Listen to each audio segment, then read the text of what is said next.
Hey everybody, welcome back to Marketplace Growth by Coil. Today we're talking about decision making. This is something that we're wrestling with a lot right now, and we had to step back and thought about how do we want to make sure that we're making good decisions and still moving fast. So today we're going to talk about 5 ways that we're thinking about making our decisions. With that, I'm Peter. Hi, and I'm Kate. How are you all? So, Kate, we've got 5 ways or 5 things, I think, to talk about when it comes to decision making. One is giving ownership to your teammates and letting, if someone's responsible for an area of the business, letting them own the decisions in that. Keeping in mind what you're trying to achieve, understanding how everyone on the team does make decisions and working with that, not penalizing people if something doesn't go exactly as we think it's going to, and then also having a bias towards action. So we're going to start off with making sure that everyone on the team has that ownership. If it's a decision in my part of the business, then I have the confidence to make those decisions and know that I'm going to have the backing of the team. So how do we go about doing that? What are your thoughts on that? No, I think it depends on how mature your team is, how long you've been working together. But I think it's pretty clear in that you're really mindful of that you are making decisions and you constantly keep saying, well, this is your area. So you take the responsibility for it. And I think that's what we've been trying to do this time around, isn't it? That we've actually been constantly saying, your job is the marketing side, Pete. And so you are the final arbitrator in all of this. Yeah. Would you say that's fair and reasonable? Yeah, I think so. I also think it's incumbent on the person whose job it is to make that decision to get the input where they need it. Yeah. And then it's kind of, and this is a good segue into the next one is, sizing up, what are we trying to achieve with this decision? Like, what is the decision and what's its impact on the business? So you mentioned this before we started recording, just keeping in mind what we're trying to achieve. Yes. Does scale matter on this? Like the size of the business, the decision being made and how people treat them? Yeah. So, it's kind of that. It's kind of that, if we're betting the farm, geez, we probably need to really do a decent framework of how we reach that decision versus, no, that's actually not very important. Someone make the decision. Yeah. Yeah. And I think again, it's good to have. you've got to laugh. Sorry, Pete, I just cut over you, but you do have to laugh because sometimes we do fall into the trap of, navel gazing at the decision we're making and it's like 3 versus a 60 decision. It's like, I think we got this a little bit. Priority is a bit backwards. Well, it's easier. It's something that you can hide behind the small decisions, right? If you feel like you're stuck on the small thing. And I know that it actually came up this week. Just for context around this, it was around, I think, was it insurance for the business? I think you and I started asking sort of nickel and dime type questions and we got shooed along. It's like enough already, people. And again, that comes down to a culture of, where it's accepted, where someone actually says, enough time, Yeah. Well, I think that's important, right? So you've got the, what are you trying to achieve with this? And then, but going back to the first point of like having people that own these decisions, like having that culture where someone can come in and kind of wave their hand in your face and go, oi, like, yes or no, we're moving on. Slap eye claw for getting smacked across the face. I'll find one after this, though. I promise. The third thing that we were talking about is understanding how your teammates I shouldn't say can, but how they like to make decisions. And I know we've experienced this where, sometimes some of us like to talk it out. Some of us like to do our research, go back and maybe sleep on it for a night and come back and make our decision that way. How do you think about working with different people and different decision-making styles? Again, it comes back to actually understanding who you're working with. And I often think when you bring new people into the team, that's always an interesting question because the confidence to make decisions may not be there. So that's why it's actually reinforcing saying, this is your job. We are very comfortable that you make this decision. You guide this discussion. You direct how this is going to play. So we've got new teammates at the moment, us really reinforcing because all of us have worked together for a while. We know each other pretty comfortably and we basically tell each other when something's not right. So it's very easy to fall into the trap of familiarity with, and so you need to consider where people's role in the team, how they view the authority, how they view the power, and actually taking all those dynamics into account. Yeah. And I think maybe something that we could do a better job of, or at least myself, is making it clear that saying like, this is your decision to make. So, we trust you to make this decision. It's not coming back to me. It's like I expect to be told what to do in this certain situation, which is, very, I think, ideally empowering to the rest of the team.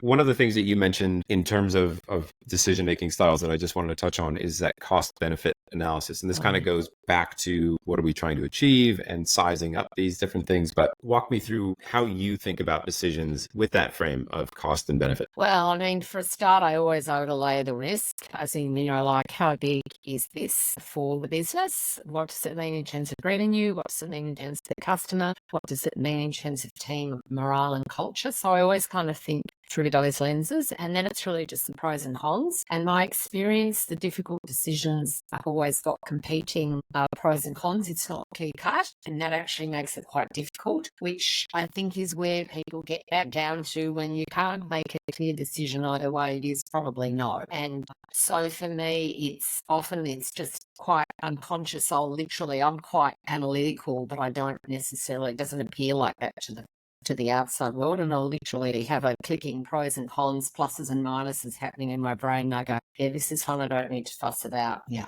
That's an easy one. Yeah. Or this is a really difficult one, or I really think we're going to make a mistake here because we're really not thinking about this more carefully enough. Yeah, perfect. Cool.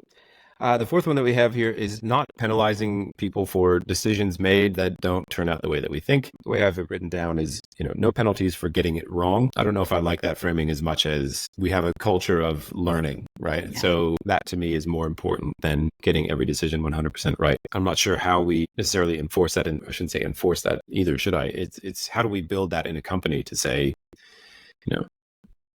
these decisions are not going to make or break us unless they're huge ones. But, if something goes wrong, that's okay. What have we learned from it? What's your take on that? I think at times that can take courage when you're a founder or an owner, or you've got a huge responsibility. And so I think it's not about being laissez-faire about this stuff, but my take on this would be your actions speak very loudly. And if you truly do want to actually build a culture of autonomy, flexibility, and freedom, because the type of people you want working your business, you actually want them to be self-starters and, aligned with your values. So I think you've kind of really got to put this front and center in your values and carry it out. So, and it is just the learning, isn't it? And often you do make your decisions based on the best information at the time. Yeah. So it's easy in hindsight to say, oh, we made a decision. I'm going, no, think about what was happening at the time. This was the information we had, and that is why you make the decision. Yeah. And I think too, something that comes to mind as we talk about this was read recently. I think this is a Jeff Bezos thing. I think a lot of quotes are attributed to him and like Abe Lincoln, right? But I think it was a Jeff Bezos thing where it's like most decisions aren't actually one-way doors. That you can actually walk back through that door. Yeah. And I think that's important to remember too. Is there a way back? And some decisions may be one-way doors. But most, after reflecting on this, most are actually things that you can undo without too much pain and suffering and catastrophe attached to them. Well, particularly if it actually builds strong relationships, It's often a great way of actually being able to unwind stuff, because you can go to deck and go, I think actually we got this wrong. Can we adapt, change, whatever, to your suppliers or your contractors or your whatever. Yeah. Or customers too. Yeah, absolutely. Yeah. And the last one we have to talk about today is a bias towards action, but not ignorance. Man. Can you explain that one? Well, I think it's probably pretty self-explanatory, but, you can do analysis by paralysis. Can we add in any more other little metaphors or whatever? But, this is about recognizing that you do need to keep moving, particularly if you're trying to grow your business. You can't sit there, reflecting and navel gazing until the cows come home. So it is about actually just, having that bias to keeping moving, making the decisions. And but as long as you're doing it where you're informed. But if you're just lazy because you haven't bothered to check on stuff, then you get what you get, which is probably a lousy decision. Yeah, I think it's a good caveat that you put on there before was, bias towards action. And you hear that a lot, you got to keep the momentum going, keep moving, but not ignorance, I think is an important little asterisk to put on that, and makes that a lot more of an impactful bit of advice, I think, in that, you can very easily, if you've got momentum and inertia going in one direction, it's very easy to keep going in that direction, isn't it? Yeah. And you can almost put on the blinders and say, I'm not going to take in any more information. We'll see what happens. I think that's the wrong kind of action too. So I think that's a good caveat to put on that is, Don't be unaware. Don't Well, blindly follow advice. I think there's a lot of, in this environment at the moment, I think there's a predisposition to actually not doing something. So it's really the wisdom to know, because, you're just too scared to make a decision. That's very different to making a decision and getting it wrong. Yeah. And to close the loop on this, I think, everything that we talked about so far, this bias towards action, if you actually have that culture of learning, to me, this bias towards action actually gets a lot easier, because you can go, well, I'm not shooting myself in the foot. I'm not going to put myself in a bad light with the boss. I'm not going to destroy a relationship this way. And I think for us, as co-founders, it's really important for us to kind of live that out, isn't it? So yes, really, and if anybody needs to call us out on that, they can. Yeah. It happened this week, I think. All right. Probably going to happen more. All right. So we'll wrap it up with that. So 5 sort of ideas or frameworks for thinking about how to make decisions in your business. Give ownership and let people actually make the decisions that you're empowering them to make. Keep in mind what you're trying to achieve. Always try your best, I think, to keep in mind how everyone does make decisions, the room or the space that they need to do that. No penalties for getting it wrong, always learning. And then bias towards action, but not ignorance is the last one. So with that, I'll say see ya. Kate, anything else? Bye, everybody, and more sales to you. See ya.